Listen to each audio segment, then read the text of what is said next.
कहते हैं राखी का दिन था और मां ने अपने बेटे से कहा कि बेटा जाओ जाओ मंदिर जाओ, भगवान के दर्शन करके आ जाओ, आज राखी का प्यारा सा मीठा सा दिन है। बच्चा गया और रवाना होते होते मां ने कहा बेटा ये 5 रुपये भी साथ में ले जा, भगवान के गुल्लक में डाल देना। बच्चा फटाफट आया मंदिर में, ऊपर चढ़ा सीढ़ियों पर और जहां भगवान का गुल्लक था 5 का नोट डाला, हाथ जोड़ा, प्रणाम किया और वापस जैसे ही नीचे उतरा तो देखकर चौंक पड़ा, क्योंकि मंदिर के बिल्कुल बाहर एक नई चमचमाती हुई कार खड़ी थी।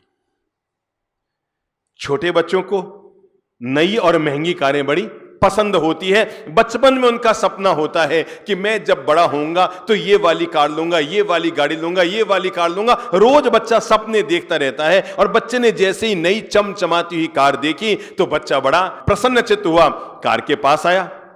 घर जाने की बजाय कार के पास गया, कार के हाथ फेरा, ओहो कार तो बड़ी मस्त है। अंदर झांक के देखा, सीटें बड़ी सुंदर थी और लग रहा था जैसे बिल्कुल न्यू ब्रांड कार है। वो कार को यूं देख ही रहा था कि इतने में कार की मालकिन आ गई और आकर उसने बच्चे से पूछा, मुन्ना क्या कर रहा है? अरे आंटी आपकी कार इतनी सुंदर है, आपकी कार इतनी सुंदर है, देख रहा हूं और कुछ नहीं कर रहा हूं। अच्छा तुझे कार पसंद आई? तू किधर जा रहा है? अरे आंटी मैं तो अपने घर ही जा रहा हूं, वापस चल, तुम बैठ, मैं तुझे वापस अपने घर की तरफ छोड़ देती हूं। बच्चा कार में बैठा, आंटी ने कार चलानी शुरू की। बच्चा बड़ा खुश खुश हो रहा था क्योंकि उसके पापा के पास तो केवल क्या था? 2 व्हीलर एक्टिवा उसके पापा के पास था। उसके घर में कार थी भी नहीं, मध्यम वर्गीय से भी नीचे उसका घर था और बिल्कुल नई चमचमाती महंगी कार में बैठा तो बच्चे को बड़ा मजा आया, बड़ा खुश खुश हो रहा था और बात ही बात में पूछा, आंटी एक बात बताओ, ये कार कितने लाख में आती है? नियम होता है हम जब भी कोई नई कार में बैठते हैं तो सामने वाले से जरूर पूछते हैं कितने लाख में ली? आंटी ने कहा बेटा ये कार मैंने नहीं खरीदी, सच्चाई तो ये आज राखी है और आज मेरा जन्मदिन भी है, तो मेरे बड़े भाई ने आज मुझे ये महंगी कार राखी पर और बर्थडे पर क्या की है? गिफ्ट दी है। बच्चे ने जैसे ही सुना आपके बड़े भाई इतने महान हैं जिन्होंने इतनी महंगी कार, तो भी ये कितने की? अरे बेटा 28 लाख की कार है और मेरे बड़े भाई बहुत अमीर हैं और वो मुझे बहुत पसंद करते हैं। मैं उनकी एक ही बहन हूं और उन्होंने मुझे कई वर्षों से वादा किया हुआ था कि आपकी जब राखी आएगी तो राखी और बर्थडे का तुम्हें ऐसा गिफ्ट दूंगा कि तू जीवन भर याद रखेगी। और आज उन्होंने सुबह सुबह मुझे ये कार गिफ्ट दी, मैं इसलिए मंदिर लेकर गई ताकि भगवान की पूजा भी कर सकूं। जैसे ही बच्चे ने सुना कि कार उस आंटी को उसके बड़े भाई ने गिफ्ट दी है, पता नहीं बच्चा थोड़ा चुप चुप हो गया, थोड़ा सहम गया, थोड़ा शांति से बैठ गया और कार में चुपचाप कार चल रही थी। तो 2 मिनट के बाद कार चलाती हुई आंटी ने बच्चे से पूछा, बेटा एक बात बता। क्या बात है? तो चुप चुप क्यों हो गया? तेरा भी मन करता है ना, बड़ा होएगा तो तू भी ऐसी कार खरीदेगा? हाँ आंटी सच्ची, जब मैं कार में बैठा था तो मेरा मन हुआ था कि मैं भी जब बड़ा होऊंगा तो मैं भी ऐसी कार खरीदूंगा। पर जब आंटी आपने बताया कि आपके बड़े भाई ने आपको बर्थडे और राखी पर यह कार गिफ्ट दी है तो मैंने अपने विचार बदल दिए हैं। मतलब कहा आंटी मैंने आज ये फैसला किया है, मैं भी जब बड़ा होगा तो आपके बड़े भाई जैसा बनूंगा और अपनी छोटी बहन को किसी राखी पर ऐसी कार गिफ्ट दूंगा।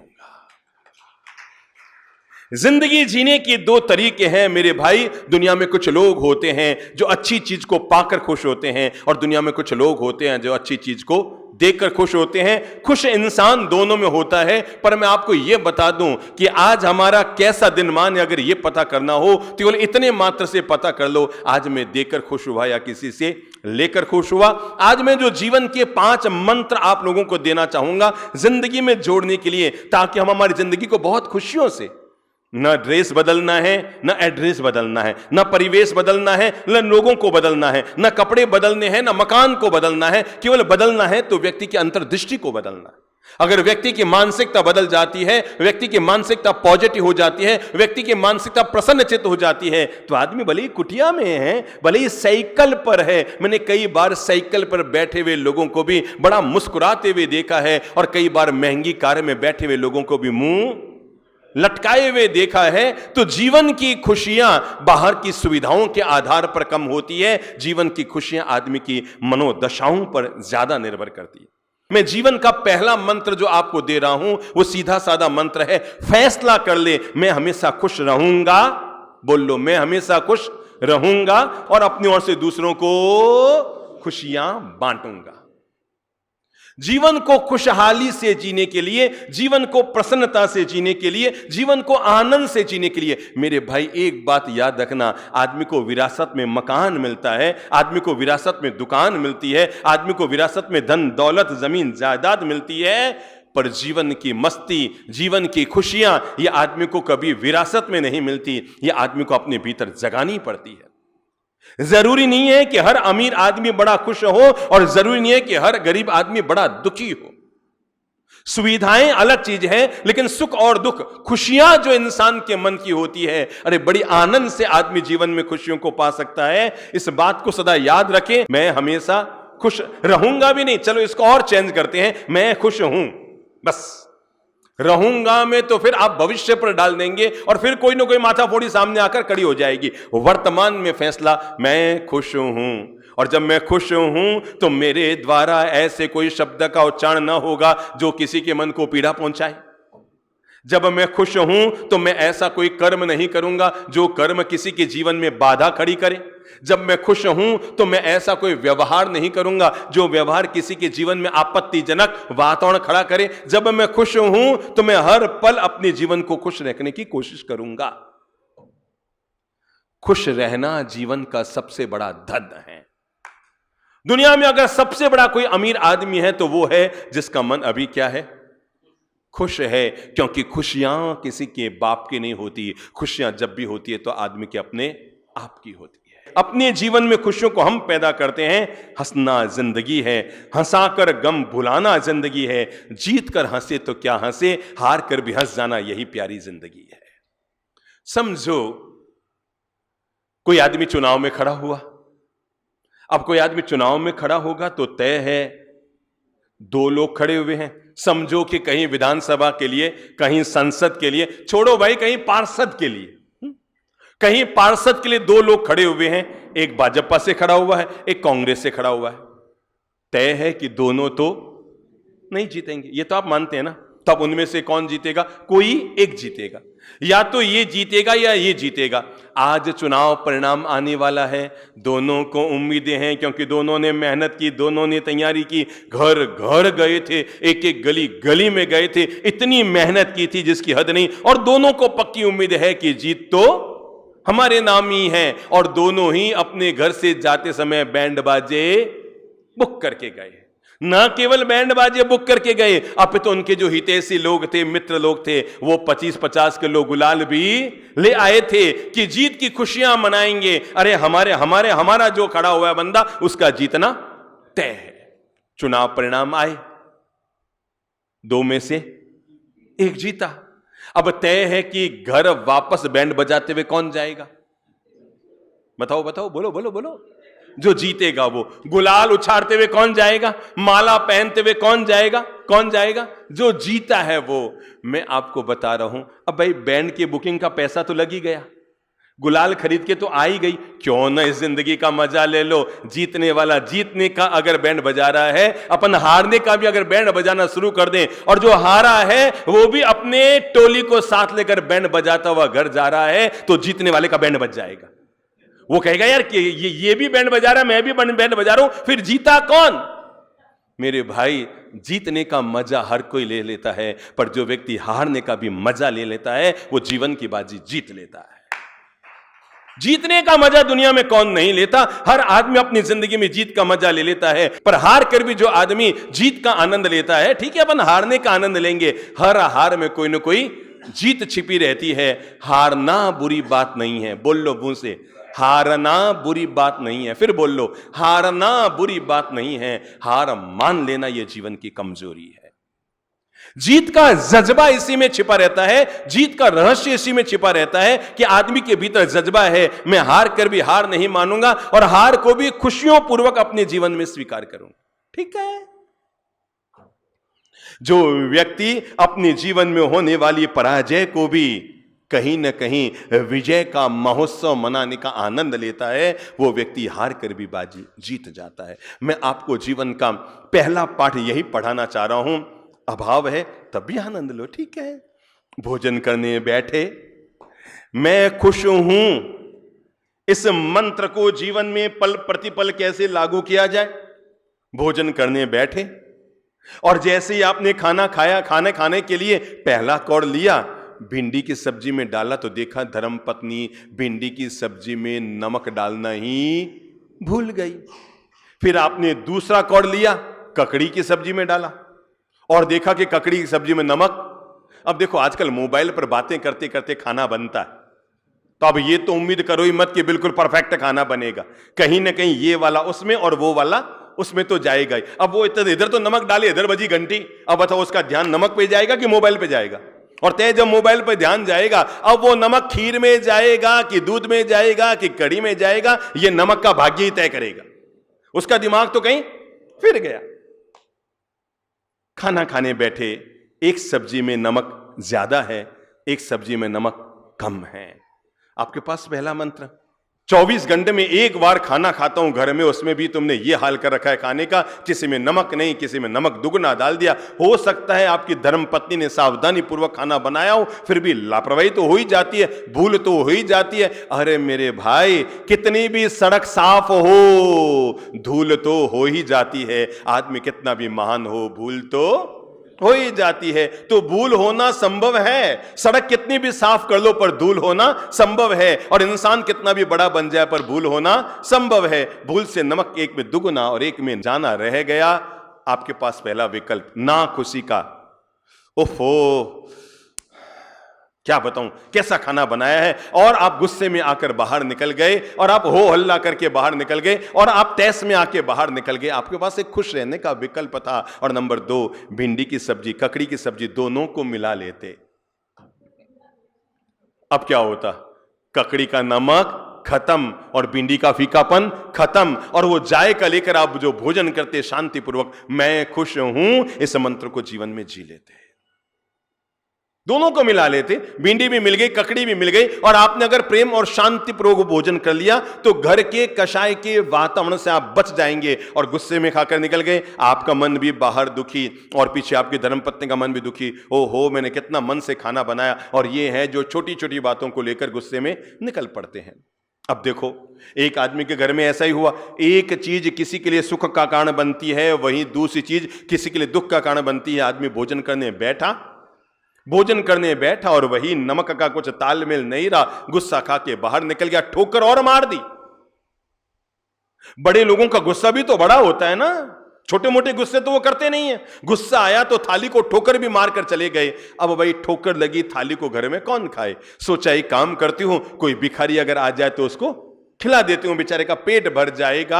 और ये सोचकर उसने वो थाली, बाहर एक भिखारी गुजर रहा था, उसको दे दिए, भैया खा लो। भिखारी ने भी वही खाया, एक फीका एक तीखा, दोनों को मिलाया, राजा भोज बन गया। जो चीज किसी एक के लिए दुख का कारण बनी, वही चीज दूसरे के लिए सुख का कारण बन गई। आप कहीं गए, सामने वाले ने आपको मन चाहा सम्मान दिया, अच्छी बात है, पर आप पहुंचे और आप पर नजर भी न डाली गई तो आप अपने आप को प्रभावित मत कीजिए। अगर व्यक्ति छोटी छोटी घटनाओं को लेकर, छोटी छोटी बातों को लेकर अपना मन प्रभावित करता रहेगा तो रोज कोई न कोई निमित्त आते रहेंगे जो आपके जीवन में दुख के कांटे बोते रहेंगे। सुख की कलियां, दुख के कांटे, मन सबका आधार। रोज कोई ना कोई छोटा मोटा निमित्त आता रहेगा कि हमारी जिंदगी में दुख के कांटे आते रहेंगे। मन चाहा हुआ तब भी आनंद लो और अनचाहा हुआ तब भी आनंद लो। जीवन की हर गतिविधि को जो व्यक्ति प्रेम और शांति से निपटा लेता है वो जीवन के 90% बाधाओं को विजय प्राप्त कर लेता। ठीक है, अपन इसकी भी खुशी मनाएंगे, अपन इसका भी आनंद लेंगे। देखो, पिछले लॉकडाउन की घटना बता रहा हूं, सन 2020 की घटना, जब पूरे भारत देश में अप्रैल से शुरू हुआ था लॉकडाउन और अप्रैल मई जून तक पूरा देश घिरा हुआ था। और आपको शायद याद हो, वो ही दिन गर्मी की छुट्टियों के दिन थे, वे ही दिन थे जब महिलाएं अपने बच्चों को साथ लेकर कहां जाती है? महीने भर के लिए, 15 दिन के लिए परदेश रहती है तो 1.5 महीने के लिए महिलाएं अपने पीहर जाती है। अब मैं बता रहा हूं एक घर की घटना। बहू बड़ी दुखी, इस बार तो पीहर नहीं जा पा रही हूं, इस बार तो पीहर नहीं जा पा रही हूं, बड़ा मन उसका अशांत। एक दिन सासू मां ने उसको पूछा, बेटा क्या बात है? मैं देख रही हूं 15-20 दिन से तू बहुत अशांत अशांत है, तेरा मन बड़ा उचटी उचटी रहती है, तू कोई खास बात तो बता दे बेटा, निराकरण कर दूं। कहा मम्मी क्या बताऊं, इस बार पीहर तो जा ही नहीं पाई ना, इस बार पीहर तो जा ही नहीं पाई। सासू मां ने कहा इतनी सी बात, अरे मैं तुम्हें पीहर का आनंद देती हूं। देख पीहर में तू जाती है ना तो क्या होता है, तू सलवार सूट वहां पहनती होगी, खाना तुम्हारी भाभी और तुम्हारी मम्मी बनाती है, तू वहां पर खाना नहीं बनाती होगी और तू दिन भर आराम करती होगी ना। चल 1.5 महीने के लिए इसी घर को पीहर बनाते हैं, कल से तू सलवार सूट पहनेगी, कल से मैं पूरा किचन का काम संभालूंगी और बच्चों का तू आराम से आनंद लेगी, तुम्हें घूमना फिरना हो, जो काम करना हो, टीवी देखनी हो, जी भर के देखेगी। और कहते हैं सासू मां ने अपना दिल बड़ा किया और अगले दिन काम क्या किया, किचन से बहू को निकाल दिया। अब तू पीहर में आ गई है, अब तेरा काम काज करना बंद, तू आराम से बेडरूम में रह और आज से तू अब क्या पहनेगी, सलवार सूट ड्रेस जो तुझे पसंद आए, जो तू पीहर में पहनती है वो हर चीज तुम्हें पहनने की छूट है। तू ये समझ ले कि अब तू 1.5 महीना अपने पीहर में है और तेरी सास घर से बाहर चली गई और 1.5 महीने के लिए अब मैं तेरी क्या बन गई हूं, मां बन गई हूं। मेरी भूमिका मां की है, तेरी भूमिका बेटी की है। और कहते हैं 1.5 महीने बाद ये घटना इंदौर की है। हम लोग महावीर बाग में थे और वो बहन जी हमारे पास आई थी, आकर कहने लगी बाप जी पहली बार ऐसा लगा कि मेरी सास कितनी महान निकल सकती है, कितनी खुशियां मुझे दे सकती है, कितनी मेरे मन को खुशियों से सराबोर कर सकती है। मैं पीहर में आज तक कभी इतनी खुशियां लेकर ना आ पाई जितनी महीने 1.5 महीने मेरी सास ने मुझे खुशियां दी है।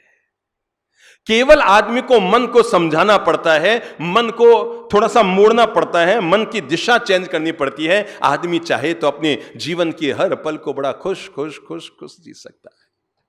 मन चाहा हुआ आनंद है। देखो भाई, मन चाहा होना ये पार्ट ऑफ लाइफ है, लेकिन अनचाहे होने पर भी अपने मन को शांत रखना यही आर्ट ऑफ लाइफ है। मन चाहा हुआ, दुनिया में कौन खुश नहीं होगा। माला पहनाने पर हर एक खुश होता है, पर अपमान देने पर भी जो मुस्कुरा के ठीक है साहब कोई दिक्कत नहीं, हो गया, बोल दिया, कह दिया, कोई खास बात नहीं है, जो हो गया सो हो गया। आप इस मैटर को दिमाग से निकाल दीजिए। अगर आप सहजता से जीवन की हर गतिविधि को ले लेंगे तो आप जीवन के बहुत सारे दुखों से जीवन में बच जाएंगे। ठीक है, एक के पास 3 भाई हैं, एक के पास ज्यादा धन, एक के पास कम धन, कोई दिक्कत नहीं है। मेरे पास उतना है जो मेरे भाग्य में लिखा है, मेरे पास वो उतना है, मेरे भाग्य में जो लिखा है वो मेरे पास है, उसके भाग्य में जो लिखा है वो उसके पास है। मैं उसको देख देख कर दुखी होने के बजाय जो मेरे पास है मैं उसका आनंद क्यों न उठा लूं। जो है आदमी अगर उसका आनंद उठाना शुरू कर दे, जो है श्री प्रभु का प्रसाद है। जीवन में तय कर लो, आज जो मिला है ना श्री प्रभु का प्रसाद है। रोज रोज राजभोग तो थाली में नहीं आ सकते ना, पर जो आया है उसे ही राजभोग मानकर आनंद तो हम ले ही सकते हैं ना। रोज रोज 56 व्यंजन हमारी थाली में नहीं आ सकते हैं, पर जो आए हैं हम उन्हीं को जीवन का आनंद ले लें। रोज रोज धर्मपत्नी आपके मन के अनुकूल रही, संभव नहीं है।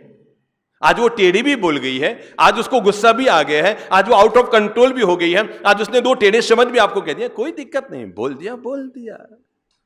वो हमारा पॉपुलर वाक्य हमेशा याद रखिए, कभी गुस्से में आकर आपकी धर्मपत्नी आपको बोल भी दे तुम तो जानवर हो, जानवर तो बुरा मत मानना, झट से मुस्कुरा कर उसके पास जाकर कहना क्या तुमने जोरदार बात कही है, आज मैंने पहली बार एहसास हो गया कि तू कितनी प्यारे प्यारे शब्दों का इस्तेमाल कर सकती है। वास्तव में जानवर हूं, क्योंकि तू मेरी जान और मैं तेरा वर, दोनों मिले तभी तो क्या हुए, जानवर।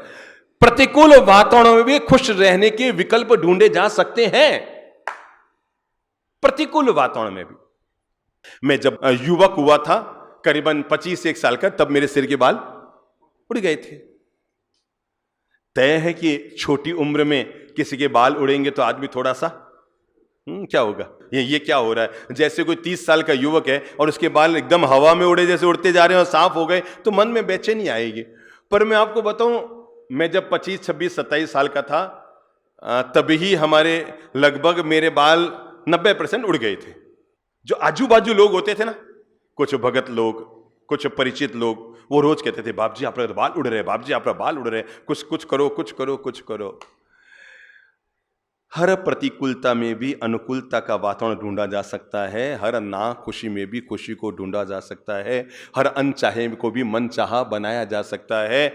और जब एक दिन 5-7 लोग बैठे थे और सब ने एक साथ कहा, बाप जी आपने तो कोई ना कोई जांच करानी चाहिए, आप तो अभी 25 साल के भी नहीं हुए, आपको तो पूरा सिर साफ हो गया। मैंने कहा देखो भाई, ऊपर वाले ने कोई ना कोई मुझ पर मेहरबानी की है, और मेहरबानी ये की है कि मैं जिस धर्म में संत बना हुआ हूँ वहाँ पर अब सभी संत लोग जब संवत्सरी पर्व आती है तो उससे पहले पहले अपने सिर के बाल, दाढ़ी के बाल, मूछ के बाल क्या करते हैं, यूं तोड़ते हैं ना, यूं तोड़ते हैं, ऐसे जैसे हाथ में मैंने निकाले तो बाल उतार लेते हैं। तो मैंने कहा भाई भगवान की कितनी बड़ी दया है, ऊपर वाला बड़ा मेहरबान है, मेरा केस लुनसन का 90% काम तो उसने कर दिया, 10% मेरे हिस्से छोड़ा हुआ। अब आपके पास पहला विकल्प है, आप तो या तो खुश हो जाओ, ये ना खुश हो जाओ, हमारा बाल उड़ गया, हमारा बाल, कोई बात नहीं, उड़ गए तो उड़ गए, भगवान ने सांसें दे रखी है अभी जिंदगी में, ये कौन सी कम है।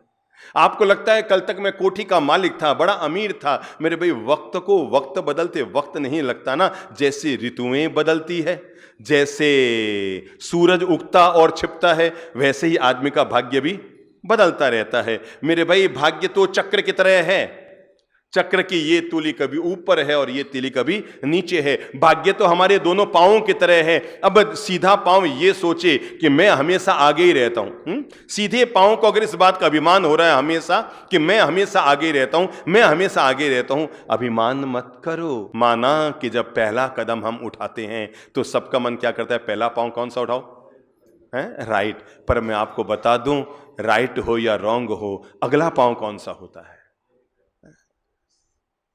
जब पांव हर सेकंड बदल रहे हैं, आगे पीछे हो रहे हैं, ऐसे हमारे भाग्य हैं, ये हर सेकंड बदलते रहते हैं, हर पल बदलते रहते हैं। जरूरी नहीं है कि आज सुबह आपके पतिदेव जितने मुस्कुराते हुए आपके पास सामने पेश आए थे, शाम को जब वो ऑफिस से आएंगे तब भी उतने ही मुस्कुराते हुए पेश आएंगे।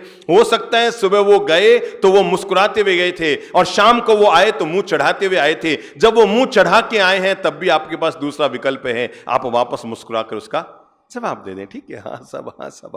आप जैसे ही मुस्कुराएंगे, सामने वाला भले ही गुस्से में है या नहीं है, पर आपकी मुस्कान तय मानकर चलो आपके मन को अशांत नहीं होने देगी। हाँ, जिंदगी में अगर हम खुशियों का भंडार जिंदगी में जीना चाहते हैं तो पहला काम हम ये करें, न जिंदगी में गिला करें, न जिंदगी में गुमान करें।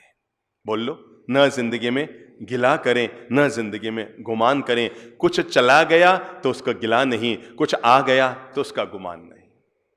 कोई काला है तो उसका गिला नहीं, कोई गोरा है तो उसका गुमान नहीं, कोई गरीब है तो उसका गिला नहीं, और कोई अमीर है तो उसका गुमान नहीं। कोई सत्ता में है तो उसका गुमान नहीं, कोई सत्ता से नीचे आ गया तो उसका गिला नहीं। ये तो चक्र बदलते रहते हैं। कल तक जिनके पत्थर तैर रहे थे आज उनके पत्ते नहीं तैर रहे हैं। कल तक जो विश्व में शाह बने हुए थे आज वो अपनी जान की भीख मांग रहे हैं। कल तक जिनका देश में नाम चलता था आज वो जमीन पर आ गए हैं। तो मेरे भाई, हर आसमान में उड़ने वाले पंछी को ये तो याद रखना ही पड़ेगा, एक न एक दिन वापस उसे जमीन पर आना है। न गिला हो न गुमान हो।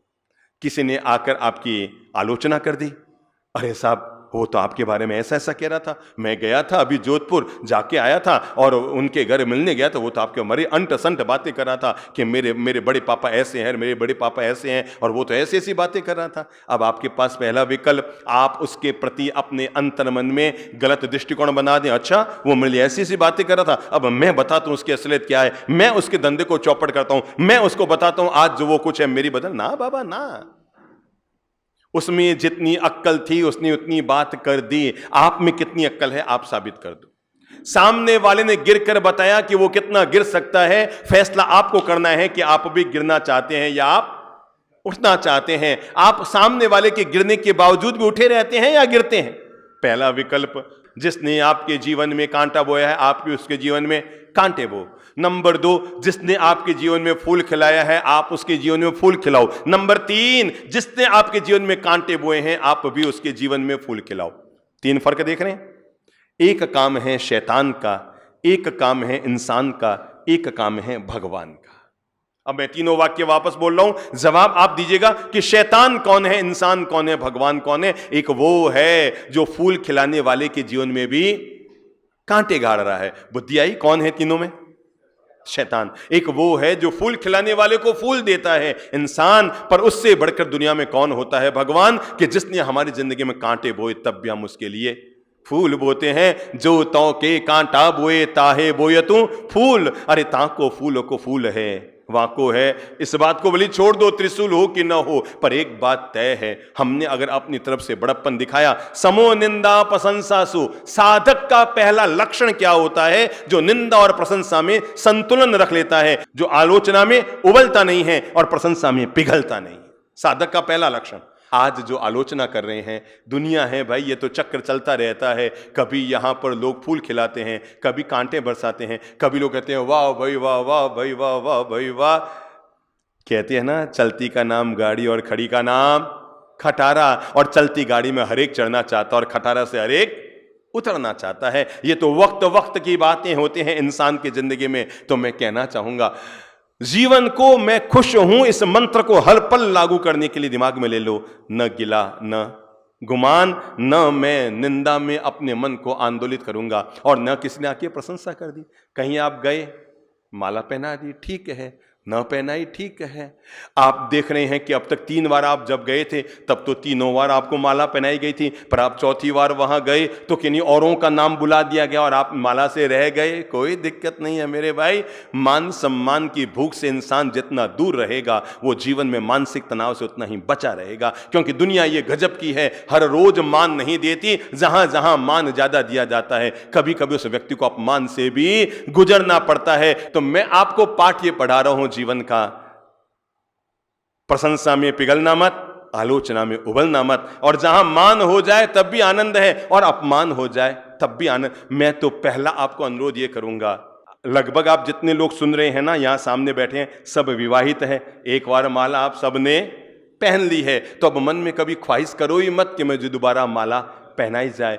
मान सम्मान की भावना से जितना दूर रहेंगे, आप उतने सुखी रहेंगे। मैं एक नाम लेना पसंद करूंगा। यहीं पास में एक शहर है नागौर, यहां से मुश्किल से 125-150 किलोमीटर। वहां एक महानुभाव रहते हैं, सुरेश जी राठी। नागौर का बच्चा बच्चा उस व्यक्ति को जानता है। हमारा अभी 2 साल पहले नागौर में जाना हुआ, बड़ी विशाल प्रवचनमाला हुई थी, हजारों लोग आए। जीवन परिवर्तन की प्रवचनमाला 20 दिन की हुई थी। तो वो महानुभाव रोज प्रवचन में आते थे, उन्हें हमारे प्रवचन बेहद पसंद है। मतलब वो बहुत ज्यादा हमारी बातों को, सत्संग को, प्रवचनों को पसंद करते हैं। और हम चूंकि नागौर में आ गए तो उन्हें लगा मेरे लिए अवसर है, तो वो रोज शुरू से एंड तक प्रवचन में रहते थे। अंतिम दिन सब समाज वालों की इच्छा थी, जैन समाज की ओर से कार्यक्रम था, और वो नागौर के सबसे वरिष्ठ लोगों में आते हैं और उनका बहुत बड़ा योगदान रहा इस सत्संग माला में, अन्य कार्यों में। तो सबकी इच्छा थी कि साहब उनका आज हम बड़ा सम्मान करेंगे। ठीक है, सब चीजें आ भी गई मंच पर। हम तब तक तो इतने परिचित नहीं थे, नागौर में कई सालों के बाद नए नए गए थे। पर मैं आपको बताऊं, पूरी प्रवचनमाला में शुरू से एंड तक 20 दिन रहने वाला वो बंदा 21वें दिन अचानक पता नहीं प्रवचनमाला से पीछे बैठा होगा और हल्की सी खुशबू आ गई होगी, और वो चलते प्रवचन में पीछे से गायब हो गया। और प्रवचन के बाद समाज की तरफ से उनके सम्मान की जब घोषणा की गई तो पता लगा आज वो कार्यक्रम में है ही नहीं। तभी पास खड़े व्यक्ति ने कह दिया, बाप जी उनको हम जानते हैं, वो जहां मान सम्मान होता है वहां उपस्थित रहते ही नहीं। और जैसे उन्हें खुशबू आ गई है कि आज उनका माला सम्मान है, तो वो कार्यक्रम में पीछे से खिसक गए। मेरे भाई, मान सम्मान की भावना से व्यक्ति जितना दूर रहेगा उतना सुखी रहेगा। अब आपने सोचा मारो नाम पत्थर में खुदवा दियो, 2 में से एक काम होगा, या तो यहां खोदेगा या वहां खोदेगा, 2 में से एक काम होगा। मैं आपको बताऊं, आप लोग कभी राणकपुर के मंदिरों में गए होंगे ना, देलवाड़ा के मंदिरों में गए होंगे ना, आप सोच सकते हैं कि उनको बनाने में कितना खर्चा आया होगा। दिमाग लगा सकते हैं आप? उसके एक एक खंबे को बनाने में इतना खर्चा आया था कि जिसको बनाने में कितनी बिल्डिंगें खड़ी हो जाए। पर मैं आपको बताऊं, वो लोग इतने महान थे कि जिन्होंने कारीगरों को काम कैसे सौंपा कि जितना पत्थर छिल छिल के निकालोगे नक्काशी को बनाने के लिए, तुम्हें उतने ही भार का सोना दिया जाएगा। इतने उदार दिल से उन्होंने काम कराया। और कहते हैं उस समय, जिस समय दूध रुपये का 60 सेर आता होगा, 50 किलो दूध आता होगा 1 रुपये का। उस समय उन्होंने करोड़ों रुपए खर्च करके वो मंदिर बनाए। पर आप कभी वहां जाएंगे ना तो न तो विमल वसई में विमल शाह का नाम देखेंगे और न ही वस्तुपाल तेजपाल का नाम कहीं देखेंगे और न ही राणकपुर जाकर धन्ना शाह का नाम कभी देखेंगे। उन्होंने कहीं भी पत्थर पर अपना नाम नहीं लिखवाया। अरे जहां पर परमात्मा का नाम लिखा दिया गया है वहां पर इंसान का नाम लिखाने की कहां जरूरत है। और यही कारण है, अगर वो पत्थर पर नाम लिखा दिए गए होते तो तबके खत्म हो जाते, पर नाम लोगों के दिलों में जिंदे रह गए क्योंकि उन्होंने पत्थर के बजाय लोगों के दिलों में नाम कर दिए थे। तो आदमी अगर ये सोचे मारो नाम खुदियो। एक बार कहीं एक समाज में मीटिंग चलती थी, बड़ा बड़ा लोग बैठा था सगला जना। इतने में बूढ़ा दादाजी था, समाज रा बड़ील आदमी, वरिष्ठ आदमी। तो चलते मीटिंग में कहो पंखो बंद कर दो। अब गर्मी भी, अब जैसे अभी गर्मी है और अचानक चलते मीटिंग में कोई पंखो बंद कर दो तो बेटो के बाप जी पापा जी गर्मी है नहीं थाने कहे नहीं पंखो बंद कर दो।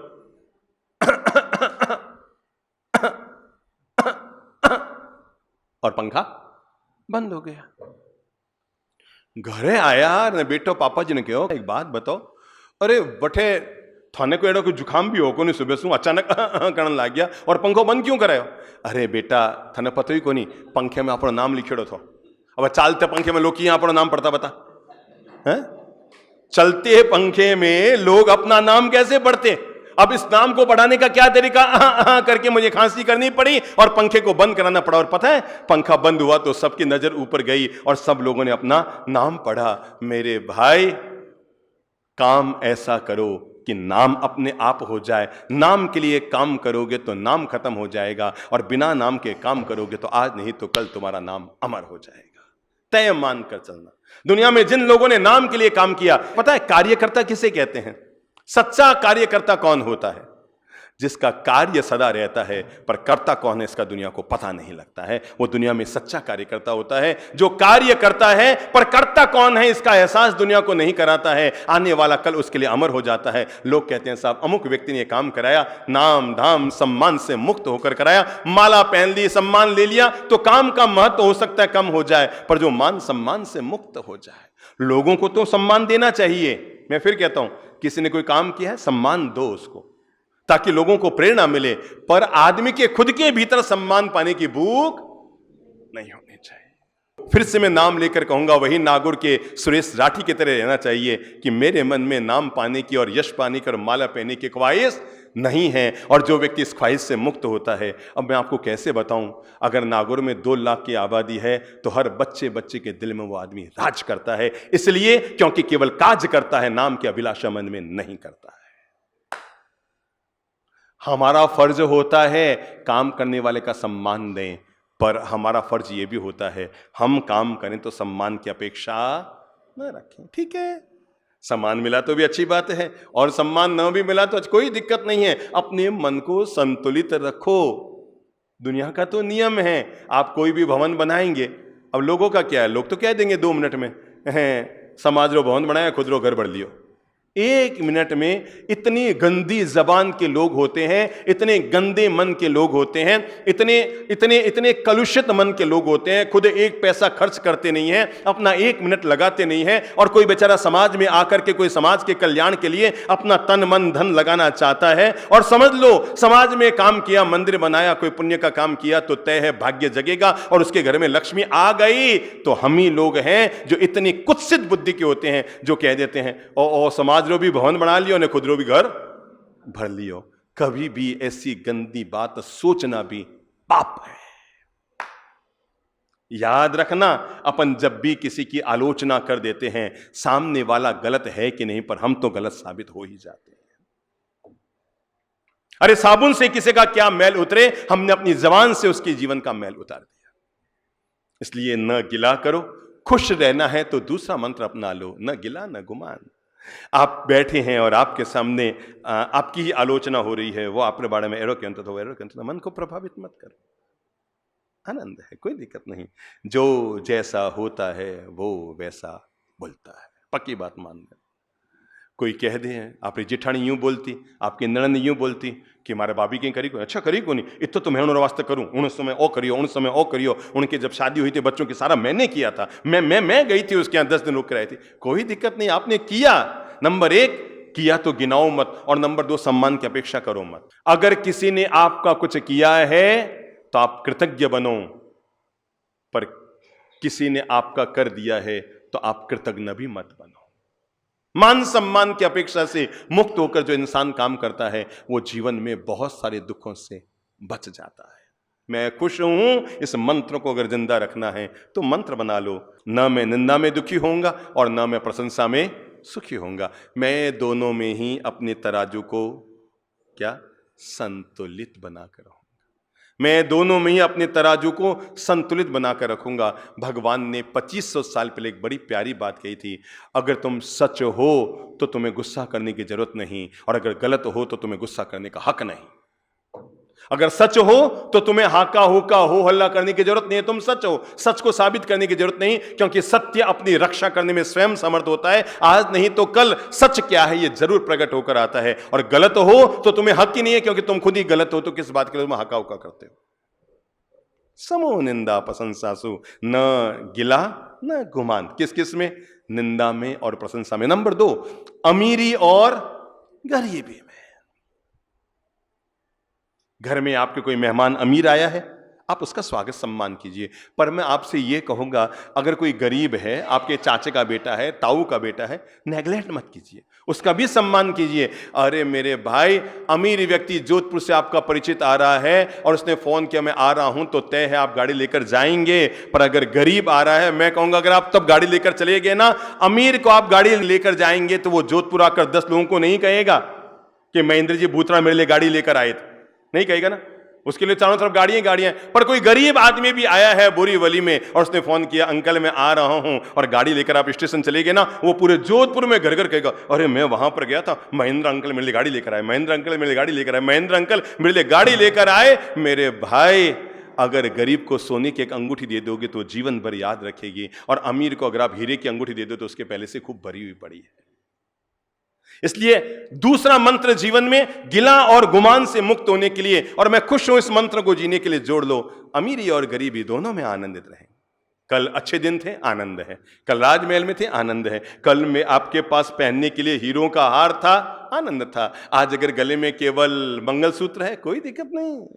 भगवान तूने जीवन दे रखा है, इससे बड़ी और दौलत क्या होती है। हर आने वाले कल के लिए आज तैयारी रखो। हर आसमान में उड़ने वाले व्यक्ति को तैयारी रखनी चाहिए, मैं कभी भी जमीन पर आ सकता हूं। और जो व्यक्ति आने वाले कल और आने वाले पल के लिए अपनी तैयारी रखता है, ठीक है, पहले से तैयारी रखो। कल अपन सड़क पर आ सकते हैं, अब आ सकते हैं तो उस समय हमारी मन की स्थिति क्या रहेगी, बस देख लो। ठीक है, हो गया हो गया, मन चाह हुआ, अच्छा है। कल भगवान ने खूब जाहो जलाली दी हुई थी, खूब पैसा अंबार लगाया हुआ था, आज पता नहीं अचानक बह गया।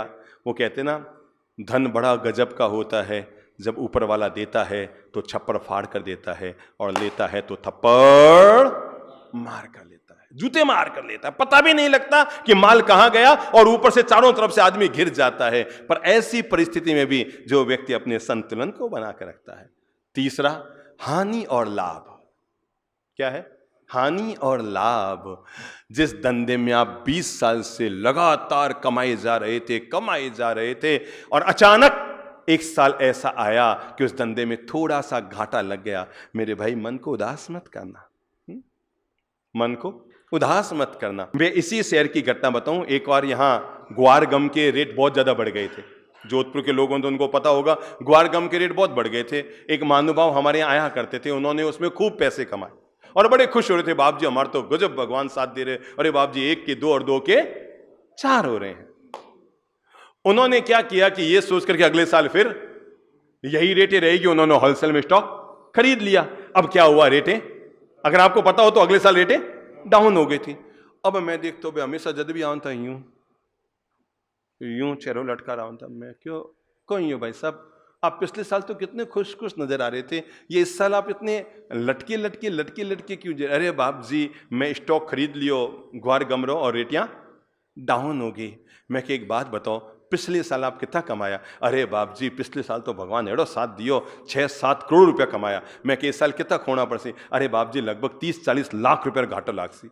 मैं क्यों भाई आप रखने दोनों विकल्प हैं, या तो जो 5 करोड़ पिछले साल कमाए थे उसे याद करके आनंद लो, भगवान तूने 5 करोड़ की कमाई दी। हमारी एक आदत होती है जो कमाया हम उसका आनंद नहीं लेते, पर जो थोड़ा सा हाथ से जा रहा है प्लॉट रेटियां कम होगी। अरे भाई कई बार जमीनों में 1 के 2 और 2 के 4 किए है ना। अब पहली बार ऐसा आया कि 1000 में खरीद के 900 में बेचना पड़ा है।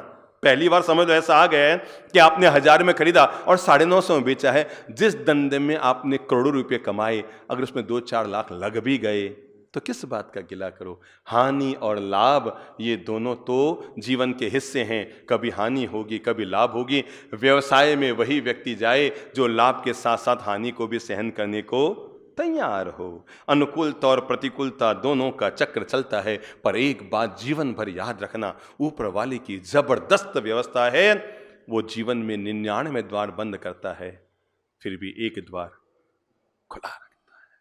पक्की बात है, सुनी सुनाई बात नहीं, अनुभव सिद्ध बात बता रहा हूं। वो ऊपर वाला जीवन में 99 द्वार बंद कर सकता है, पर फिर भी इंसान का जीवन का एक द्वार खुला रखता है। हमारे पास दोनों विकल्प हैं, या तो बंद द्वारों को देख कर रोना रोते रहे, मारो भी बंद, मारो भी नुकसान, मारो भी नुकसान, मारो भी नुकसान, मारो भी नुकसान। कोई बात नहीं, 99 जगह नुकसान हुआ पर भगवान ने फिर भी आपके लिए रास्ता खोला हुआ है। या तो बंद द्वारों को देख देख कर सिर्फ फोड़ते रहो, और या फिर खुले द्वार को देखकर बाहर निकलने का आनंद उठा लो।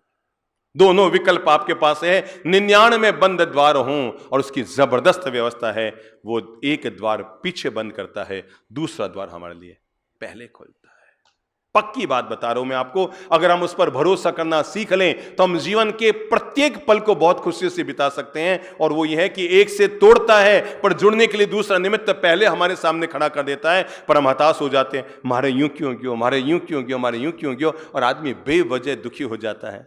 उसने कोई न कोई विकल्प हर इंसान के लिए खुला रखा है, उसकी तकड़ी व्यवस्था है, वो सबको भूखा उठाता है। बोल लो मुंह से, वो सबको भूखा उठाता है, पर हाथ जोड़कर उसके प्रति शुक्राना अदा करो। वो सबको भूखा उठाता है पर किसी को भूखा सुलाता नहीं है। चौंच जहां जहां देता है वहां वहां चुग्गा देता है। अरे इससे बढ़कर उसकी तकड़ी व्यवस्था और क्या होगी कि मां के पेट से बच्चा बाद में बाहर आता है, बच्चे के लिए दूध का इंतजाम पहले हो जाता है। इससे बढ़कर उसकी तकड़ी व्यवस्था और क्या होगी?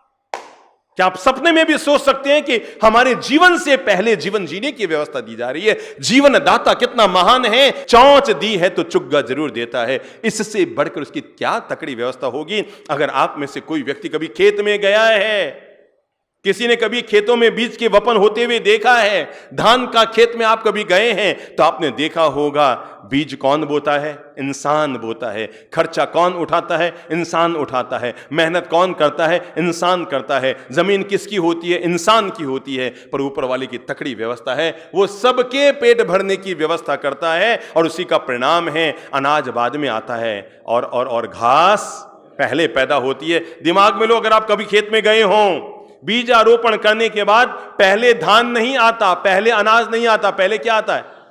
घास आती है। किसके लिए? जिनकी जमीन नहीं है, जिन्होंने बीज नहीं बोया है, जिनके पास कोई ताकत और औकात नहीं है। पर ईश्वर को पता है ना, मुझे सबका पेट भरना है, और उसे पता है अगर मैंने पहले अनाज पैदा कर लिया तो ये लोग घास पैदा नहीं होने देंगे। और दुनिया भर के जानवरों का क्या होगा? तो उसकी तकड़ी व्यवस्था है, पहले वो घास पैदा करता है, और घास जब पूरी ऊपर उठ जाए कि पेट भरकर जानवर खा सकते हैं, इतनी जब वो घास उगा देता है तो उसके ऊपर बोलो बोलो धान उगाता है। जब उसकी इतनी तकड़ी व्यवस्था है, जो कुछ नहीं कर पाता वो उसके भी पेट भरने की व्यवस्था करता है, तो सोचो हमें भूखा थोड़ी रखेगा। अमीर हो या गरीब, सबका पेट भरने का कोई न कोई बंदोबस्त कर देता है। कभी वो आपके मन में प्रकट होता है, कभी वो उसके मन में प्रकट होता है, कभी वो उसके मन में प्रकट होता है, पर वो पेट सबका भरता है। कहते हैं एक संत ने राम रसोड़ा खोला, मतलब जनरल भोजनशाला, कोई भी आओ और खाना खा के जाओ। पर संत की एक शर्त थी, और शर्त यह थी कि जो भी उस रसोड़े में खाना खाएगा उसके लिए अनिवार्य शर्त है, खाना फ्री है, पर पहले 20 मिनट तक बैठकर उसे भगवान के नाम की माला जपनी होगी। अगर वो भगवान के नाम के 2 हॉल बने हुए थे, एक हॉल था जिसमें भगवान की माला जपने के लिए खूब सारी मालाएं रखी हुई थी, आसन बिछाए थे, और दूसरा हॉल था जिसमें सब लोग बैठ के खाना खाते थे। उस खाना खाने वाले हॉल में वही व्यक्ति जा सकता था जिसको माला जपने के बाद पास मिलता था। 20 मिनट तक माला जपो, फिर वहां से पास मिलेगा, फिर यहां आके खाना फ्री में खाओ। रोज सैकड़ों हजारों लोग उस भोजनशाला में खाना खाते। जनरल भोजनशाला, सार्वजनिक भोजनशाला, मुफ्त की भोजनशाला। एक दिन एक महानुभाव आए और आकर उन्होंने उस आश्रम के, वो जो भोजनशाला चला रहे थे, उसके अधिपति से कहा, संत से कहा, भाई मैं भूखा हूं, भोजन कराओ।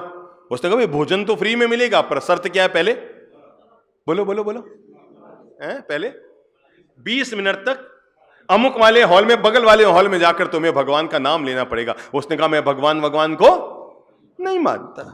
तो संत ने कहा, तू भगवान को नहीं मानता तो मैं तेरे को खाना नहीं खिलाता। वो 2 घंटे तक बैठा रहा। संत ने 20 बार कहा, तू यूं बैठा है फालतू, अंदर जाके माला जप ले। नहीं, मैं भगवान को, संत को भी आ गया। उसने कहा, नहीं मानता, जा, मैं भी तेरे को खाना नहीं खिलाता, जा। 2 बज गए, 3 बज गए, 4 बज गए, 5 बज गए। वो आदमी बार बार संत को, महाराज मुझे खाना खिलाओ। महाराज ने कहा, बोला ना भैया, खा, मना नहीं है, पर पहले 20 मिनट भगवान का नाम ले ले। वो आदमी भूखा ही चला गया। रात को संत सोया हुआ था, नींद आई या नहीं आई पता नहीं, सपना था या जगह जगह था, और उसके उस सपने में भगवान जी प्रकट हुए और प्रकट होकर कहा, भाई क्या हालचाल हो? बड़ा खुश हूँ भगवान जी, आज आपने दर्शन दिए, मैं बड़ा खुश हूँ। दर्शन नहीं, मैं तुम्हें उपालंब देने आया हूँ। कहा, भगवान क्या? कि दोपहर में मैंने एक आदमी तेरे यहाँ भेजा था, तूने उसको भी भूखा रख दिया। कहा, भगवान कौन सा? अरे वो दोपहर में आया था ना, बेचारा 1 बजे आया, 5 बजे तक बैठा था, और तूने उसकी कोई भी भोजन के। कहा, भगवान मैंने उसको 20 बार कहा कि भगवान का नाम जप ले। जो आपको नहीं मानता मैं उसको खाना खिलाऊं? नहीं जी, मरे नहीं खिलाऊं। जो आपको नहीं मानता भगवान, और मैं उसको खाना खिलाऊं, मेरे आश्रम में नहीं होगा। भगवान ने कहा, बेटा वो आदमी 55 साल का है और वो 55 साल से मुझे नहीं मानता है, तब भी मैं उसका पेट भर रहा हूं। वो 55 साल से भगवान का विरोधी है, ईश्वर का विरोधी है, तब भी उसका पेट भर रहा हूं, और मैंने एक दिन तेरे लिए छोड़ा, तूने इस दिन उसको भूखा रख दिया। उस पुजारी ने, उस संत ने कहा, भगवान धन्य तो मैं ये हुआ कि उसके चक्कर में आज आपने दर्शन दिए, पर भविष्य में ध्यान रखूंगा, मैं हर नर में नारायण को देखने की कोशिश करूंगा। उस प्रभु की व्यवस्था को दुनिया में कौन पहचान सकता है? उस दाता की, उस परम पिता परमेश्वर की, उस श्री प्रभु की व्यवस्था को दुनिया में कौन पहचान सकता है? इसलिए लाभ है या हानि, अमीरी है या गरीबी, निंदा है या प्रशंसा, अनुकूलता है या प्रतिकूलता, पर जीवन में एक बात का मन बना लो, वो जो देता है, जो करता है, उसकी हर कृपा, उसका हर आशीर्वाद, उसका हर कार्य हमारे लिए प्रसाद है। और जो व्यक्ति प्रसाद मानकर जीवन को जीता है, उसके मन में घटित होने वाली घटना कभी विषाद पैदा नहीं करती। जो जीवन में होने वाली घटना को, हानि लाभ जीवन मरण यश अपयश प्रभु के हाथ में है। जब जो चीज उसके हाथ में है, उसको लेकर हम बेवजह के टेंशन, बेवजह का तनाव, बेवजह की सिरपच्ची, बेवजह की माथापोड़ी, बेवजह के छातीकुटे, बेवजह के टेंशन हम अपने मन में क्यों पाले? हां, मैं खुश हूं, इस मंत्र को अगर और आगे बढ़ाना है तो तीसरा मंत्र जीवन में जोड़ लो, और वो है, मैं व्यर्थ की लालसाओं में नहीं उलझूंगा। याद रखना, आवश्यकता तो भिखारी की भी पूरी हो जाती है। बोल लो, आवश्यकता तो भिखारी भी पूरी हो जाती है, और आकांक्षाएं सिकंदर की भी अधूरी रह जाती है। इच्छाएं सिकंदर की भी पूरी नहीं हो सकती, पर आवश्यकताएं तो दुनिया में भिखारी की भगवान आराम से पूरी कर देता है। मेरे भाई, व्यर्थ की लालसाओं में उलझने की बजाय जो मिला है हम उसका आनंद नहीं उठाते, जो नहीं मिला है हम उसके लिए सोचते हैं। सब ये है, प्रभु का प्रसाद है, आनंद लो। जैसे आप श्रीनाथ जी गए हैं, दादाबाड़ी गए, नाकोड़ा भैरू जी गए, रामदेवरा गए, कहीं भी गए और वहां से प्रसाद लेकर आए हैं, तो प्रसाद को क्या आप सूंघते हैं, देखते हैं, परखते नहीं? प्रभु का प्रसाद है, श्रद्धा पूर्वक स्वीकार करते हैं। मैं आपसे यही अनुरोध करना चाह रहा हूं, जीवन में घटित होने वाली हर घटना को जो व्यक्ति प्रभु का प्रसाद मान लेता है, क्या है? प्रभु का समझ प्रसाद। जो व्यक्ति प्रभु का प्रसाद समझ लेता है, वो घटना उसके अंतर्मन को कभी भी प्रभावित और दुखी नहीं करती। व्यर्थ की लालसाओं में मत उलझो, क्योंकि व्यक्ति की लालसाएं कभी पूरी होती है, बुद्धि लगाओ, होती है। 10 के 20 हो गए, अब शांत हैं, क्या मन कहेगा 20 के 40 कर लो, अब तो शांत हो जाओ। नहीं, मन कहेगा 40 के 80 कर लो, मन कहेगा नहीं 80 के 100 कर लो, 100 के 1000 कर लो, 1000 के लाख कर लो, लाख के अरब कर लो। मेरे भाई, मैं खुश हूं इस मंत्र को जीने के लिए। इस मंत्र का हर पल अपने जीवन में एहसास करने के लिए हमें तीसरा मंत्र जीवन से जोड़ना पड़ेगा। मैं बेवजह की लालसाओं में, बेवजह की आकांक्षाओं में, बेवजह की वासनाओं में अपने आप को उलझाने के बजाय मैं अपने जीवन में जो है, जैसा भी है, उसे प्रभु का प्रसाद मानूं। एक बात तय मानकर चलना, आप जीवन भर अपने पति से असंतुष्ट बने रहना, पर मैं आपको एक सत्य जीवन का बता देता हूं, इससे अच्छा पति आपके भाग्य में नहीं था। अब आप भले ही सोचते रह जाओ, मैंने मामी साहब वो भी रिश्तों बताया था, मैंने बुआ साहब वो भी रिश्तों बताया था, मैंने काकी साहब वाह वाला लड़कों बताया था। मेरे भाई, बताया 1000 था, पर मिला तो वही ना। अरमान दुनिया में किसके ऊंचे नहीं होते? दुनिया में हर किसी के अरमान होते हैं। मारी पत्नी वेड़ी हुए, मारी पत्नी वेड़ी हुए, मारी पत्नी एड़ी हुए। खुद चेहरे का आईने में जार देखो तो पता लगे केड़ी हुए। किसके अरमान नहीं होते कि मेरी पत्नी, हर आदमी चाहता ना मेरी पत्नी अप्सरा हो, हर आदमी चाहता मैं बहुत अमीर, पढ़ी लिखी, ये वो सब लेकर आऊं। पर जिंदगी में होता तो वही है ना जो भाग्य में लिखा रहता है, और उसी यथार्थ से, उसी सत्य से व्यक्ति को जीवन में सामना करना पड़ता है। इसलिए विश्वास रखना मेरी अच्छी बहनों, अपने पति के प्रति कभी भी असंतोष मन में पैदा मत करना। जब भी कोई कहे ना आपके पति बहुत अच्छे हैं, तो गौरव के साथ कहना साहब बिल्कुल अच्छे हैं, 100% अच्छे हैं। मुझे गौरव है कि मुझे ईश्वर ने इतना अच्छा पति दिया है, क्योंकि इससे अच्छा पति आपके भाग्य में नहीं था। अब या तो आप ये सोचते रहो वो नहीं मिलियो, वो नहीं मिलियो, वो नहीं मिलियो, या जो मिला है उसका आनंद उठाओ। और मेरे अच्छे भाइयों, आपको भी सुधरने की जरूरत है। ये जो मन में गिला शिकवा पालते रहता ना, मारे एड़ी मारे एड़ी मारे एड़ी, जेडी भी है, अच्छी है, थोड़ा और सुधार के, बहुत अच्छी है। आप जैसे ये मंत्र जीवन में लेंगे, शिकायतें जब पैदा करते हैं तो शिकवा भीतर होता है, पर अगर आप ये मंत्र जीवन में लेंगे, भगवान तो ने जो दिया है बहुत अच्छा दिया है। भले ही थोड़ी सी गुस्सैल है, ठीक है ना, भले ही थोड़ी सी गुस्सैल है, पर फिर भी घर के सारे कामकाज कर देती है। भले ही वो टेढ़ी मेढ़ी है, पर मेरी सासू माँ की, मेरी मम्मी जी की सेवा कर देती है। एक पति पत्नी में तलाक की नौबत थी, दोनों ऊंचे कुल के, ऊंचे परिवार के, ऊंचे घराने के, वो भी ऊंचे घराने का और वो जो पियर्स है वो भी ऊंचे घराने के। पर पता नहीं आजकल ये वैचारिक तालमेल नहीं बैठा पाते। सब कुछ मिल जाता है पर ये भेजा नहीं मिल पाता है। वो भी पढ़ी लिखी, ये भी पढ़ा लिखा, दोनों ऊंचे ऊंचे कुल घराने के थे, पर बिड़ गए तो बिड़ गए। न्यायालय में बात पहुंची, वो न्यायाधीश हमसे जुड़े हुए थे, हमारे विचारों को पसंद करते थे, हमारी किताबें पढ़ते थे। उनको लगा कि शायद समाधान के रास्ते ढूंढने चाहिए। तो अगली अंतिम तारीख आ गई कि अब आपको परसों आप आएंगे और साइन करके अपने अपनी फाइल ले जाकर तलाक आपका फाइनल। पर पता नहीं न्यायाधीश के मन में इन पवित्र विचारों को सुनते पढ़ते हुए भाव आया कि एक बार मुझे ट्राई करनी चाहिए कि वापस कोई ना कोई मिलाने का रास्ता कर लूं। तो उन्होंने दोनों को कहा कि कल मैं व्यक्तिगत रूप से तुम दोनों से मिलना चाहता हूं। एक को 3 बजे का समय दिया और एक को 3:30 बजे का समय दिया। पहले पत्नी को बुलाया और बुलाकर कहा, अच्छा एक बात बताओ, तुम्हारे पति में क्या क्या कमियां हैं? कहा सब नहीं, सब कोई कमी नहीं है, बस हमारा वैचारिक तालमेल नहीं है। कि एक बात बताओ, वो जब तुम्हारे मम्मी पापा तुम्हारे घर में आते हैं तो वो खड़ा रहता है कि पाँव छू के प्रणाम? साहब बहुत अदब वाले हैं, वैसे तो वो मेरे मम्मी पापा को पाँव छू के प्रणाम करते हैं, गाड़ी लेकर के शहर में घुमाने के लेके जाते हैं। अच्छा एक बात बताओ, जब तुम्हारा भाई आता है तुम्हारे पियर से तो वो उसके साथ गलत रूप से पेश आते हैं? नहीं साहब, बहुत अच्छे रूप से पेश आते हैं। अच्छा एक बात बताओ, जब वो ससुराल में जाते हैं तो वहां से आज तक कभी शिकायत आई? नहीं साहब, आज तक शिकायत नहीं, बस मेरा तालमेल नहीं बैठा। तो न्यायाधीश ने उसको समझाया, जब तुम्हारा पति तुम्हारे माँ को निभा रहा है, तुम्हारे पापा को निभा रहा है, तुम्हारे भाई बहनों को निभा रहा है, जब वो तुम्हारे घर जाता है तो वहां से इज्जत लेकर आ रहा है, तो छोटी सी बात को लेकर कहां दिमाग में कर रही है? इसमें इतने सारे गुण है ना, एक ही तो कमी है।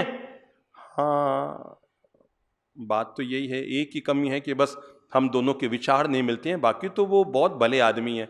बाकी मेरे मम्मी पापा का भी बहुत ध्यान रखते हैं और रोज फोन से बात करते हैं मेरे मम्मी पापा से, रोज रोज रोज संभालते हैं उनको। वैसे वो बहुत बढ़िया आदमी है, पर हमारा विचार नहीं मिलता। न्यायाधीश महोदय ठीक है, जाओ। दूसरा किसको बुलाया हुआ था? पति को बुलाया हुआ था। उसको अंदर बुलाया और बुलाकर कहा, बोल तुम्हारी पत्नी में क्या क्या कमियां हैं? नहीं साहब, ऐसी तो कोई बात नहीं है कि उसमें ऐसी कोई कमी नहीं है, बस हमारे विचार नहीं मिलते हैं। बाकी क्या, एक बात बता, वो तुम्हारे मम्मी पापा की सेवा कर... अरे साहब, इस मामले में तो मैं उसकी तारीफ करूंगा, भले ही तलाक ले रहा हूं, पर मुझे पता है दूसरी ऐसी नहीं मिलेगी। मेरी मम्मी पापा को तो इतना संभालती है न्यायाधीश महोदय, इतना संभालती है, सुबह से सांझ तक उनका ध्यान रखती है। अच्छा एक बात बताओ, तुम्हारी जो बहन है उसके इसके साथ झगड़ा? अरे बिल्कुल नहीं, ननद भाभी में तो इतनी पटने लग गई है कि मुझे आपस में इनसे देख देख के मुझे मन में क्लेश हो जाता है, मुझे मन में तनाव हो जाता है कि इतने आपस में मिल गए। अच्छा एक बात बताओ, उसने तुम्हारे घर में कोई गलत? नहीं साहब। अच्छा एक बात, उसका किसी के साथ गलत समझ? नहीं साहब, सोच भी नहीं सकता हूं, वो वास्तव में बहुत सीधी महिला है, पर बस हमारा वैचारिक तालमेल। न्यायाधीश ने फिर बाहर बैठी पत्नी को भी अंदर बुलाया और बुलाकर कहा, जब तुम में भी 99 विशेषताएं हैं और तुम कहते हो इसमें भी 99 विशेषताएं हैं, तो पागल, एक कमी के लिए 99 विशेषताओं को न्यौछावर कर देना कौन सी बुद्धिमानी का खेल है? दोनों के हाथ को आगे मिलाया और कहा, जब सभी चीजें ईश्वर ने मिला दी है, ये तुम्हारे मम्मी पापा का ख्याल रखती हैं, ये तुम्हारे मम्मी पापा का ख्याल रखते हैं, सब एक दूसरे के परिवारों का भरण पोषण कर रहे हो, अगर विचार नहीं भी मिलते तो ये भी धीरे धीरे मिल जाएंगे। तलाक की अर्जी कैंसिल करो। दोनों के भीतर मिठास घोला गया, प्रेम घोला गया, वापस वातावरण को अनुकूल बना दिया गया और कुल मिलाकर गाड़ी वापस पटरी पर आ गई। मेरे भाई, कमियां किस में नहीं होती? मुझ में भी है, आप में भी है। अब आप सोचें कि मुझे जो पति मिला वो 100% परफेक्ट मिल जाए। आज तक दुनिया में किसी को 100% परफेक्ट पति नहीं मिला है। और आप सोचें कि आपको 100% पत्नी परफेक्ट मिल जाए। मारे लोग आर के बाप जी एड़ी है, वेड़ी है, वेड़ी है, मैं कहूँ जेड़ी है, एड़ी है जिन्हें थारे इससे आई बेचारी रकरम था एड़ी वेड़ी थी तभी तो थारे इससे आई, नहीं तो थारे घर से मिलते थे। मिली है उसका हम लोग जीवन में गौरव नहीं करते। एक दो कोई कमी अगर उसमें है तो उसको लेकर जीवन भर क्या शिकायतें पालते रहते हैं। भगवान कहते हैं शिकायत शिकवे से अपने मन को बाहर निकालो। खुश रहना चाहते हैं ना, तो तीसरा मंत्र जीवन से जोड़ो। ईश्वर तूने जो दिया है जिस रूप में, केवल मैं पति पत्नी के लिए नहीं कहता हूं, भाई भी हैं, मम्मी पापा भी हैं, संतान भी हैं, घर परिवार भी है, दुकान भी है, आपके पड़ोसी भी है, जो मिले हैं ना आप उनका आनंद उठाओ। शिकायतों का दुनिया में कोई अंत नहीं है और कमियां निकालने का कोई अंत नहीं है। कमियां निकालोगे तो मुझ में भी 4 मिल जाएगी और विशेषताएं निकालोगे तो आपके ननद में भी आपको 4 मिल जाएगी। आपके ननद में भी 4 विशेषताएं हैं, आपकी भाभी में भी 4 विशेषताएं हैं, आपकी धर्मपत्नी में भी 4 विशेषताएं हैं। भगवान ने किसी को अपूर्ण बनाकर नहीं भेजा है और दुनिया में कोई पूर्ण 100% होता नहीं है। 4 कमियां सब में हैं। कमियां तो हर इंसान में, फिर क्यों न रखें संयम। हम सोचें ऐसी बातें जिन बातों में हो दम। खुश रहने के लिए एक मंत्र बना लो, मैं खुद को मोटिवेट करूंगा। किसको? बच्चों को प्रेरणा मत देते रहो, दूसरों को प्रेरणा हम बहुत जल्दी देते हैं। और नहीं करना, ब्याह नहीं करना, ब्याह नहीं करना। जितना आदमी दूसरों को मोटिवेट करता है और उसका 10% अपने आप को मोटिवेट कर ले, तो कृष्ण ने अर्जुन को मोटिवेट किया, भगवान श्री महावीर ने गौतम को मोटिवेट किया, तथागत बुद्ध ने आनंद को मोटिवेट किया। और मैं आपको कहूंगा, आप अपने आप को मोटिवेट करो कि नहीं, मुझे कैसा जीना है, मैं अच्छे ढंग से जीऊंगा, मैं बढ़िया ढंग से जीऊंगा। कोई दूसरा मुझे प्रेरित ना करे, मैं खुद अपने आप को प्रेरित करता रहूंगा, मैं अपने आप को खुद समझाता रहूंगा। और मैं इसके लिए कहूंगा, एक काम किया करो, रोज 10-15 मिनट तक अच्छी किताब पढ़ लिया करो। क्या पढ़ो? एक अच्छी किताब हमारे जीवन की वो गुरु होती है जो हमें जीवन का पावन मार्गदर्शन देती रहती, वो सुख दुख की सहेली होती है। एक अच्छी किताब हमारे सुख दुख की सहेली होती है, तनाव और टेंशन से बाहर निकालने वाली होती है, चिंता और माथाफोड़ी से मुक्त करने वाली होती है, कषाय से बाहर निकालने वाली होती है, घर के कलुषित वातावरण से हमारे मन को अच्छा पॉजिटिव बनाने वाली होती है। क्या? एक अच्छी किताब। हर आदमी को 10 मिनट ही सही, सदा अगर खुश रहना इंसान को, तो किसी भी महापुरुष की एक पवित्र किताब को 20 मिनट जरूर पढ़नी चाहिए। 4 पेज ही पढ़ें, लेकिन वो अच्छे विचार हमारे दिमागों को प्रभावित करें। हमें लोग आकर कहते हैं, साहब आपकी किताबों में क्या गजब चमत्कार होता है। अरे कभी भी तनाव टेंशन से दिमाग भरा हो, कोई एक अमुक किताब नहीं, कोई एक अमुक पन्ना नहीं, कोई भी किताब और कोई भी पन्ना खोल लो, तय है कि उसमें वैसी बातें जरूर मिलेगी जो आपके मन को पॉजिटिव बनाएगी। तय है उसमें ऐसी बातें जरूर मिलेगी। आदमी कैसा जीता हो ये अलग बात है, पर जो वो लिखेगा तो बढ़िया से बढ़िया लिखेगा, इतना तो तय है ना। वो अच्छे से अच्छा, जितना उसके भीतर ज्ञान है वो उसने अच्छे से अच्छा लिखेगा, और उसने मेहनत करके लिखा, और आप उसको पढ़ करके अपने दिमाग को मोटिवेट कर रहे हैं। टेबल कैलेंडर रखो अपनी टेबल पर। टेबल कैलेंडर होते हैं ना, संबोधि धाम से भी खूब सारे टेबल कैलेंडर निकले हुए हैं, हजारों हजार लोगों को जीवन की रोशनी दे रहे हैं। कई लोग जो अपने माँ बाप से जुदा हो गए थे, कई बच्चे जो हतोत्साहित हो गए थे, कई युवक जो अपने भीतर से हीन भावना से ग्रस्त हो गए थे, हम जीवन में कुछ बन नहीं सकते हैं, ये यहां से जो टेबल कैलेंडर निकलते हैं संबोधि धाम से, इन टेबल कैलेंडरों ने लोगों की जिंदगी में जान फूंकी है। आदमी रोज उनको पढ़ता है, रोज उनको दोहराता है, अच्छी बातें रोज पढ़ता है तो अपने आप आदमी दिलो दिमाग में जाती है। आखिर आदमी जो पढ़ता है वही तो उसके दिमाग में जाएगा, और जो दिमाग में आएगा वही तो करेगा ना। अंतिम बात कहकर आप लोगों को खड़ा करूं खुश रहने के लिए। आप भी खुश रहेंगे, दुनिया भी खुश रहेगी आपसे, और वो है रोज, संडे हो या मंडे, रोज एक भलाई का काम जरूर करो। शायद आप बोल लेंगे तो ठीक रहेगा, क्योंकि भूल जाएंगे आप थोड़े दिन में। मैंने ये नहीं कहा कि भलाई का काम करो, क्या कहा उससे पहले, रोज। संडे को भी छुट्टी मत रखो उसकी। अगर घर में शादी ब्याह है तो भी छुट्टी मत रखो, अगर आपको कहीं बाहर जाना है तो भी छुट्टी मत रखो, अगर आप ट्रेन में बैठे हैं तब भी छुट्टी मत रखो। भलाई का काम मैं जरूर करूं। आप ट्रेन में भी भलाई का काम कर सकते हैं, आप बस में बैठे हैं वहां भी भलाई का काम कर सकते हैं, आप कार में बैठे हैं आप वहां भी भलाई का काम कर सकते हैं। अपने हाथों कोई ना कोई एक भलाई का काम जरूर कीजिए, अवश्य कीजिए। मैं छोटा मोटा ही सही, पर अपने हाथों से भलाई का काम जरूर करूंगा, जरूर करूंगा, जरूर करूंगा। रात को सोने से पहले जरूर सोचिए आज मैंने कोई भलाई का काम किया कि नहीं किया। ये हमारा वाक्य जीवन भर याद रखना, जिसने लाखों लोगों की जिंदगी को मोटिवेट किया है, प्रेरित किया है कि दूध का सार मलाई है, पर जीवन का सार दूसरों की भलाई है। बोल लो दोबारा, दूध का सार मलाई है। फिर से बोलो, दूध का सार मलाई है, पर जीवन का सार दूसरों की। हम लोग मुंबई में थे। एक बहन ने मुझे किस्सा बताया कि साहब मैं बस से आई हूं, और बात ही बात में उसने बताया कि साहब बस में एक बहुत गरीब महिला थी, उसने मुझे बेहद प्रभावित किया। मैंने कहा मतलब कि साहब आज मैंने पहली बार सीखा कि हेल्प, सहयोग, मदद किसी भी रूप में की जा सकती है। हम तो अब तक यही सोचते थे भाई पैसा हो तो हम मदद करेंगे, करोड़पति हो तो हम दान करेंगे, रुपये हो तो हम दूसरों की मदद करेंगे। तो कहते हैं आज पहली बार मुझे बड़ा अच्छा लगा कि हेल्प, इंसान अगर दिमाग में सोच बना ले मुझे मदद करनी है तो बिना धन भी कर सकते हैं। तो मैंने कहा अरे साहब वो बहुत गरीब महिला थी पर मन को छू गई मेरे। मैंने कहा हुआ क्या?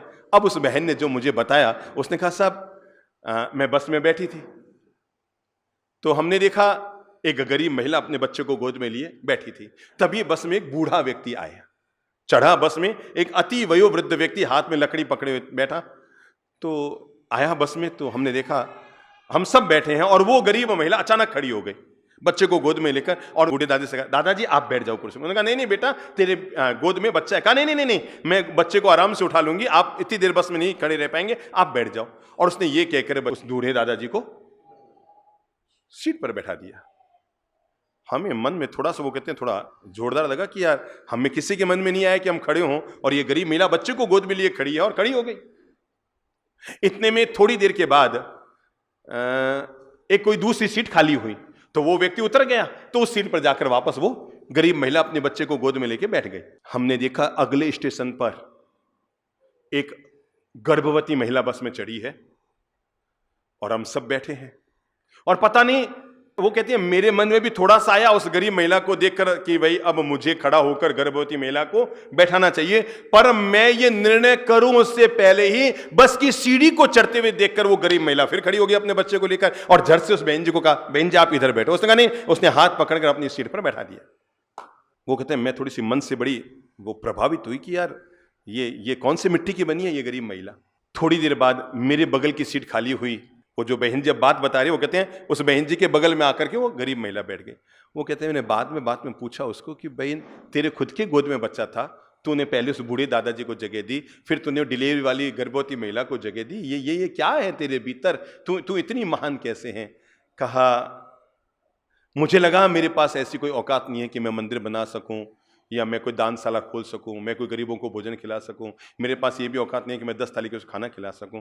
तो मुझे लगा मैं अगर बस में खड़ी हूं या बैठी हूं, मैं लोगों को बैठने का सुख दे सकूं, ये तो मेरे हाथ में है ना। मैं लोगों को बैठने का सुख दे रही थी। क्या दे रही थी? लोगों को बैठने का सुख दे रही थी। मैं आपको सच कहता हूं, मदद करने के लिए, किसी के काम आने के लिए जेब में पैसा और पर्स और बैंक में बैलेंस होना जरूरी नहीं है। मदद करने के तो हजार तरीके होते हैं, केवल आपकी सोच में होना चाहिए मैं किसी न किसी की मदद करूं। क्योंकि हम जब भी मदद करते हैं हम एक बहुत बड़ी दौलत कमाते हैं। याद रखना, जिंदगी में जब सारी दौलत हमें धोखा दे जाती है, सारी दौलत, क्या आप सोच सकते हैं? एक बहुत बड़ा पैसे वाला आदमी जिसके हाथ में 12 लाख की घड़ी है, 30 लाख का ब्रासलेट है, सूटकेस में 25 लाख रुपए हैं उसके पास, और वो व्यक्ति एक महंगी 80 लाख की कार में बैठा है और कार वो ट्रक से टकरा रही है, कार चकनाचूर हो गई है, वो आदमी जिंदा बच गया। आप क्या सोचते हैं उसको ब्रासलेट ने बचाया? आप क्या सोचते हैं उसको घड़ी ने बचाया? आप क्या सोचते हैं रुपये जो सूटकेस में उसने बचाया? आप क्या सोचते हैं 80 लाख की कार ने बचाया? मैं बताऊं किसने बचाया? जरूर उसने जिंदगी में कभी कोई एक किसी की दुआ ली होगी, जिस दुआ ने उसको बुरे वक्त में बचाया।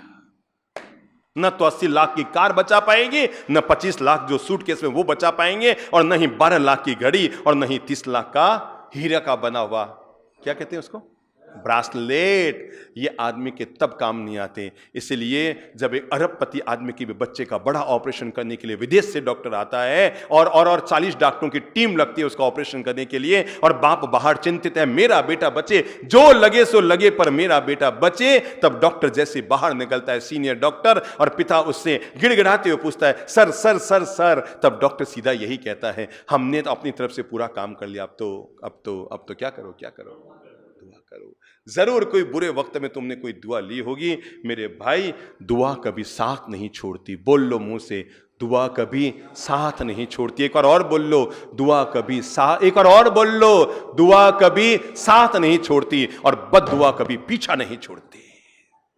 अगर आपने जिंदगी में किसी की दुआ ले ली है तो तय मानकर चलना, जब जिंदगी में आपके साथ साथ निभाने वाला कोई नहीं होगा, यहां तक कि आपके परिजन नहीं होंगे, पैसा नहीं होगा, दौलत नहीं होगी, पद नहीं होगी, प्रतिष्ठा नहीं होगी, तब भी एक दौलत आपके पास होगी, वो दुआ की दौलत होगी। इसलिए जीवन में बटोर सको तो दुआ बटोरना, और जिसे न लेना हो कभी, वो किसी की बद दुआ मत लेना, क्योंकि बद दुआ किसी का पीछा नहीं छोड़ती और दुआ कभी किसी का साथ।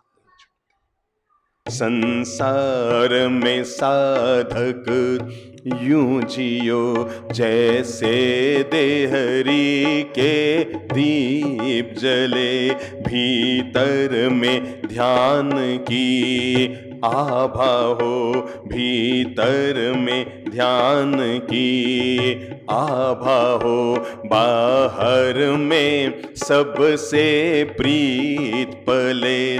संसार में साधक यूं जियो जैसे देहरी के दीप जले।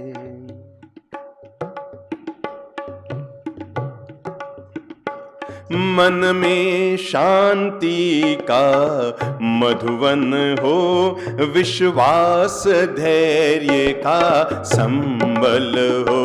मन में शांति का मधुवन हो, विश्वास धैर्य का संबल हो। भगवान की याद रहे दिल में, और सच्चाई की मंजिल हो।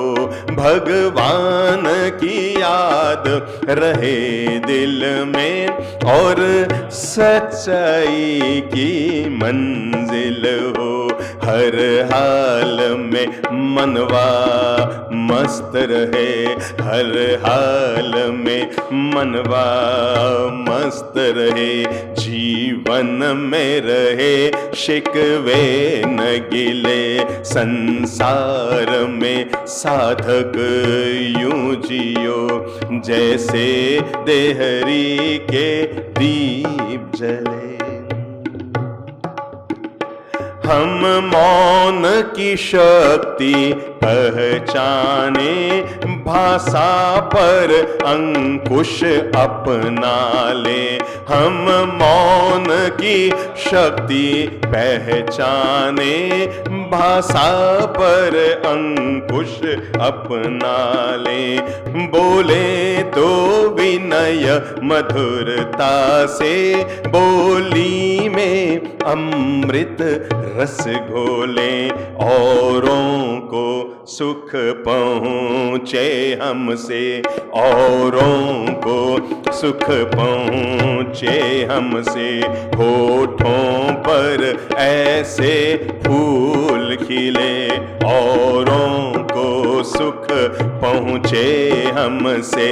होठों पर ऐसे फूल खिले, संसार में साधक यूं जियो जैसे देहरी के दीप जले। तन में संयम की ताकत हो, कुछ झेल सके वो छाती हो। तन में संयम की ताकत हो, कुछ झेल सके वो छाती हो। हाथों से श्रम उर्मे करुणा, नव सृजन की अलख जगाती हो। हाथों से श्रम उर्मे करुणा, नव सृजन की अलख जगाती हो। तन के तीरथ में मन मंदिर, तन के तीरथ में मन मंदिर। भक्ति की अंतर ज्योत जले, संसार में साधक यूं जियो जैसे देहरी के दीप जले। साधक तुम दीपक बन जियो, और ज्योत से ज्योत जगाते चलो। संसार में साधक यूं जियो, और ज्योत से ज्योत जगाते चलो। संसार में तुम दीपक बन के, फिर ज्योत से ज्योत जगाते चलो। दुनिया की सिसकती राहों में तुम प्रेम का नीर बहाते चलो। हे चंद्र तुम्हारे प्राणों में, हे चंद्र तुम्हारे प्राणों में, फिर सहजानंदी फूल खिले। संसार में साधक यूं जियो जैसे देहरी के दीप